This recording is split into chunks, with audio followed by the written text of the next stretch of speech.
Hey folks, welcome to yet another episode of The Shot with Cosmos.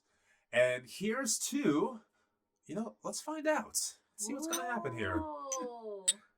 And tink for y'all at home and drink. That wasn't bad. It's like almost like a gummy bear. With alcohol. Almost. Okay, let's set the scene. Okay. It's a sultry evening in June. Sultry. The year is 1947. Sultry's year. And Pan Am Flight 121, which was a Lockheed Martin Constellation plane, has taken off from Calcutta on its way to New York. It's the second longest route that Pan Am has on its flight this time. Wow.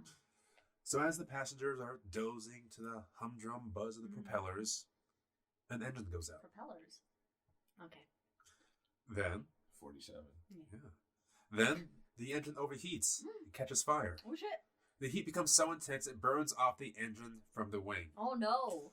Now, 25-year-old third officer Eugene Wesley was walking up and down the aisle telling the passengers it's going to be fine.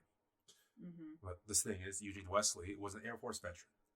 He was involved in a B-17 Flying Fortress crash and then became a plane crash investigator before becoming a third officer. And is on a plane that's about to crash. That's about to crash? What are the... And he's just like, hey, it's going to be all right. Yeah. It's fine. So the thing is, this is the guy that knows what planes look like the moments before deadly crash. Uh-huh. They're an intercontinental flight high up, an engine burns off, they lost control. So he's telling people it's going to be fine. So, of course, the engine falls off, and the pilots attempt to land the plane in the dark desert at night. Of course, it's not possible to land the plane without an engine at that time, how it was going. Uh-huh. So the plane crashed in the Syrian desert, and instantly 15 people died. Wow. And then the plane was swallowed by flames. Eugene himself broke 3 ribs in the crash, but he, along with 2 other surviving staff, they pushed open the main cabin door and fought to guide frantic passengers out as the plane was on fire. Oh my god, people actually lived. Yeah, so Eugene, he actually pulled out several people who were on fire and found a pillow to actually smother the flames to save them. Wow. Holy crap. Wow. So he would go back multiple times, but the wind changed direction on him, and it suddenly just almost covered his face. He couldn't go back in. Uh-huh. So he pulled out one more person, but unfortunately they died in his arms. Ugh. And so the flames eventually went out. Eugene and the other 2 saved a number of passengers. And so then Eugene, being senior officer at this point, he sent 2 groups out to the Syrian desert to wander for help. One went one way, the other went the other. Mm-hmm. And Eugene joined that second group, where they found a Syrian military outpost with a radio. So they were able to radio for help. A plane came in, and then they rescued all the survivors.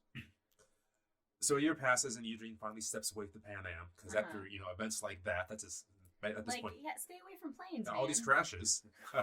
So he steps away from Pan Am to pursue his true interest in life. It's something that gave him actual passion. Mm-hmm. 20 years later, after successes and many more failures, we're around mid-60s? Mid-60s, yeah.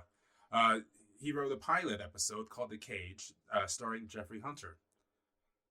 Now, that pilot was picked up by NBC, and the very first episode was named, written by Eugene Wesley, quote, "Where no man has gone before." Oh, boy. Created and written by Eugene Wesley Roddenberry, What? creator of Star Trek. Here's to you, Wesley. Cheers to that. Oh my god. Wow. Catch us on all the things. That was a crazy story. That was a good story.